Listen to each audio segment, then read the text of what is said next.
Of every fossil scan you might examine, the most haunting is the one that reconstructs the air inside a whole throat rather than the bone around it. You see a hollow tube. You see a soft, fleshy passage that once vibrated with the very first melodies of the human experience. This ghost in the machine is the only thing standing between you and the silence of the deep past. Can you hear the sound of a mind waking up? You hear a voice. It is sharp. A high-pitched, nasal tone rings out from a barrel chest that looks like it belongs to a professional wrestler. You expect a heavy, guttural grunt because that is what every movie has ever told you to expect. This is what ancient humans actually sounded like. Why does the most famous caveman in your history books sound like a panicked trumpet? Your throat is a musical instrument. You possess a larynx, or a voice box, that sits lower in the neck than it does in any other primate. This low position creates a wide space called the pharynx, which is a tube that allows your tongue to move freely. It is a biological fluke that turned you into a poet. Do you realize your ability to speak is a byproduct of a physical trade-off? Look at a chimpanzee. Its larynx sits high in its throat, almost touching the back of its nose. This allows the animal to eat and breathe at the same time without any risk of choking. You lost that safety feature hundreds of thousands of years ago. You traded the ability to swallow safely for the ability to produce quantal vowels, which are the distinct e, oo, and ah sounds that make your language clear. Is a beautiful conversation worth the risk of a stray piece of steak? You need to find a tiny bone to understand this. It is called the hyoid bone, a small horseshoe-shaped anchor sitting just above your Adam's apple. This bone does not touch any other bone in your entire skeleton. It floats in a bed of muscles and tendons like a buoy in a harbor. This tiny anchor is the physical foundation of human speech. Without its specific shape, your tongue would be a useless slab of meat. In 1989, researchers in Israel found a 60,000-year-old Neanderthal skeleton known as Kebara 2. You look at the remains and see a perfectly preserved hyoid bone. It looks identical to yours. It has the same thick body and the same delicate wings for muscle attachment. If the bone is the same, your brain starts to wonder if the voice was the same too.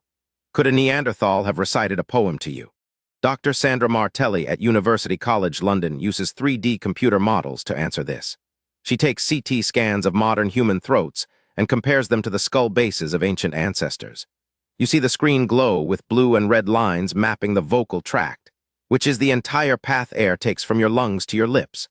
Her work shows that by the time Homo heidelbergensis appeared 400,000 years ago, the plumbing for speech was already in place. The hardware was ready, was the software. Your brain needs a specific conductor to lead this orchestra. This is where the FOXP2 gene enters the story. You might call this the language gene, though it is actually a master switch that controls how your brain wires itself for complex mouth movements. Dr. Johannes Krause at the Max Planck Institute managed to extract this gene from Neanderthal DNA. He found that they shared the exact same 2 mutations that you have. Their brains were wired for the same rapid-fire tongue movements you use to tell a joke. Does it bother you to know your primitive cousins might have been just as chatty as you? Now you must confront the counterintuitive twist.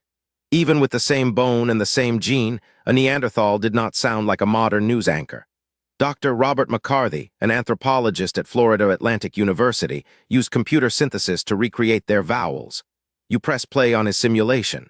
Instead of a deep, rumbling baritone, you hear a voice that is incredibly loud, nasal, and high-pitched. Their massive chests and large nasal cavities acted like massive amplifiers for a very specific frequency.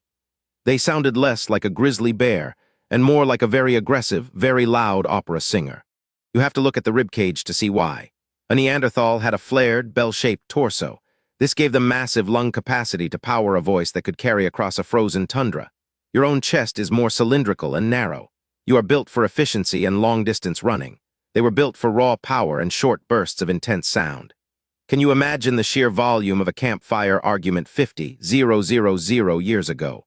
There is another missing piece in your throat. Look at a gorilla or a macaque. They have air sacs, which are balloon-like pouches attached to their voice box. These sacs allow them to make massive, booming calls without tiring out. You do not have them. Your ancestors lost them. Why would you give up a built-in megaphone? Dr. Bart de Boer, an expert in the evolution of speech, studied the acoustics of these air sacs. He used plastic models of the human throat and pumped air through them. You see the results on a graph. The air sacs create a muddy sound because they cause frequencies to overlap. By losing these sacs, your ancestors made their voices quieter but much clearer. You traded volume for detail. Was the ability to distinguish bit from bat more important than being heard from a mile away? This change suggests a shift in your social world. You didn't need to scream at a rival across a canyon anymore. You needed to whisper a plan to a partner standing 2 feet away. Your voice became a tool for intimacy and precision. It became a way to transmit complex ideas about the future. You moved from the world of noise into the world of signal. Do you feel the weight of every syllable you speak? You can still hear the echoes of this evolution in a modern nursery. A human infant is born with a larynx that sits high in the throat, just like a chimpanzee. This allows the baby to nurse and breathe at the same time. As the child grows, the larynx slowly descends, physically growing into the ability to speak. You relive your entire species' history in the first few years of your life. Is your first word a triumph of anatomy or a triumph of will? You see this play out in the way you use your voice today.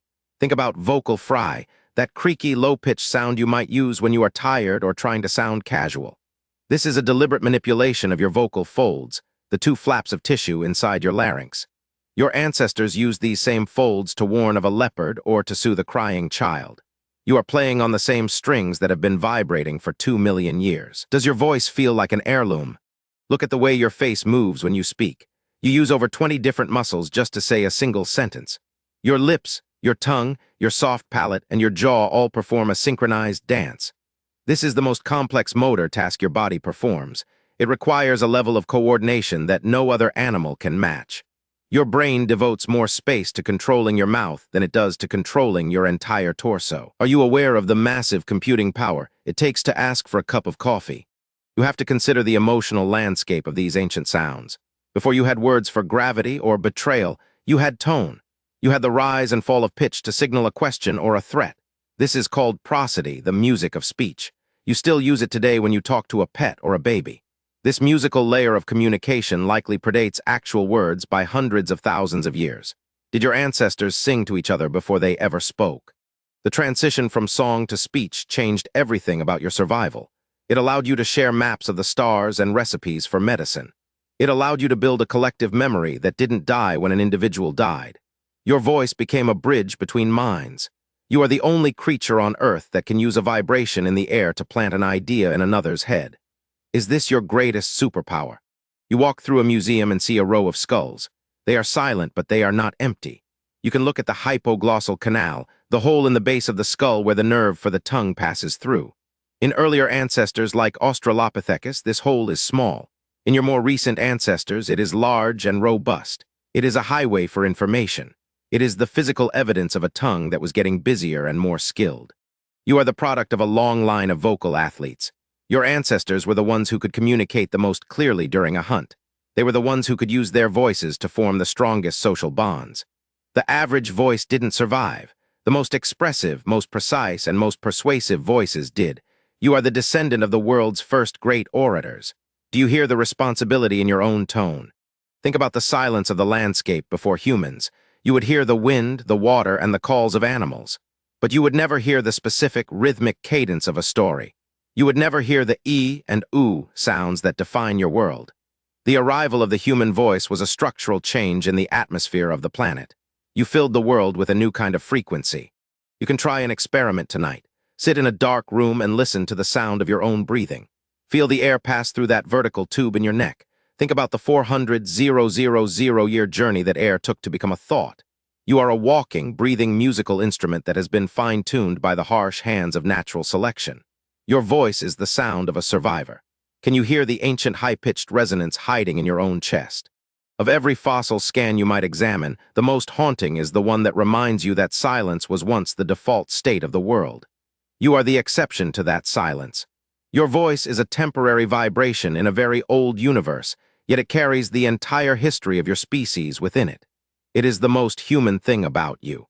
Of every study ever documented, this is the first that turns a silent fossil into a screaming reality.